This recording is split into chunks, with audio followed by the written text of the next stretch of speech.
by Dr. Paul Steinberg, special to everyday health. It takes a village to face and manage cancer. I have urgently needed that village over the past 30 years in dealing with prostate cancer, especially when it became clear that the disease had spread and metastasized 25 years ago. As much as modern treatments and interventions have helped me survive multiple metastases, psychological and emotional support has been crucial in my survival. The mind and body are hopelessly intertwined, and if we do not take care of our psyches, we cannot take good care of our bodies. Our brain is like the roots of a tree. If the roots go, everything goes.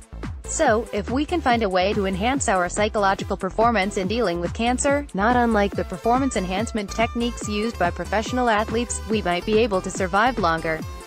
And we can hope for medical breakthroughs and innovations to come along in the meantime.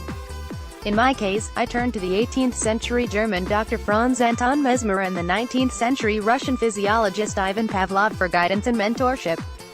Mesmerizing myself and visualizing my killer T-cells. Mesmer was the Google of the 18th century, the first name or noun that became a verb. Mesmerism, or hypnosis, played a significant role in the peculiar history of psychiatry, with Mesmer having been one of the earliest influences on Sigmund Freud. Mesmer thought human beings were endowed with a special magnetic fluid, a kind of sixth sense, which when liberated could produce near-miraculous, healing effects.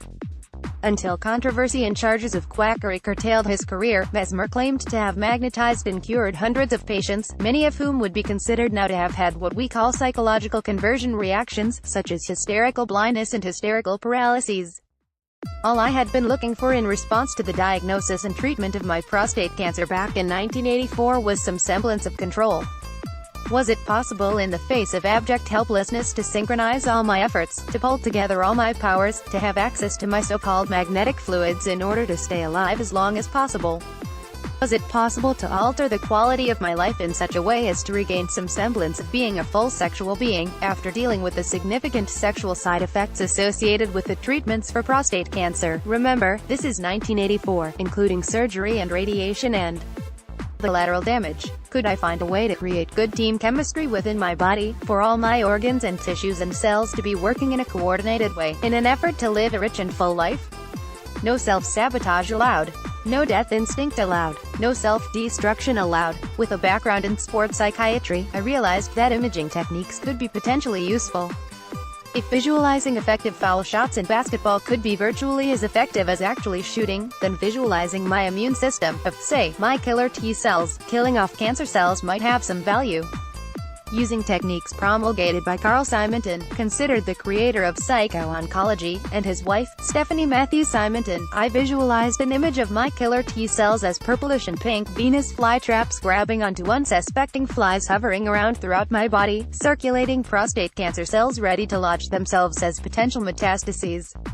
These cancer cells had to be stopped through surgery or radiation, or any other available intervention, perhaps enhanced by my visualization techniques. Only later did I discover that Bernie Siegel, a cancer surgeon and author of Love, Medicine, and Miracles, had expressed a belief that images of immune cells conceived in a purplish spectrum would give them greater power and strength. Who was I to argue? Pavlov's dogs enter the picture. This is where Ivan Pavlov came into play. In his simple but exquisitely elegant experiments, Pavlov put powdered meat in front of hungry dogs. The dogs began to salivate, and the chemistry of their stomachs and intestines began to change. If Pavlov rang a bell at the same time that he put powdered meat in front of the starving dogs, the bell became an anchoring stimulus. When Pavlov repeated this protocol for 5 successive days, ringing a bell at the same time that meat was offered, the bell alone, even without food, became the only stimulus needed to create changes in the dog's guts. Salivation and chemical changes in the gut, just with the ringing of a bell. Conditioned responses are everywhere. They create the reflex reaction in post-traumatic stress. If we are in a war zone and hear explosions repeatedly, all it takes is a loud noise outside of the war zone to trigger the startle response, to trigger a huge adrenaline rush and an all-consuming fear. I wondered, was there some way to bottle these reactions in a benign way, to use anchoring stimuli to trigger useful and valuable reactions? I wanted redemption and salvation, not necessarily salivation. I wanted to harness my immune system, change its physiology, and bolster its responses to a threat from within. Purple Haze and Purple Rain became my theme song. Seeing a hypnotherapist, a mesmerist, was extraordinarily helpful. He urged me to take my visual images of the pink and purplish Venus flytraps to another level, to wear clothes that were pink or purple or magenta. These visual stimuli could perhaps change my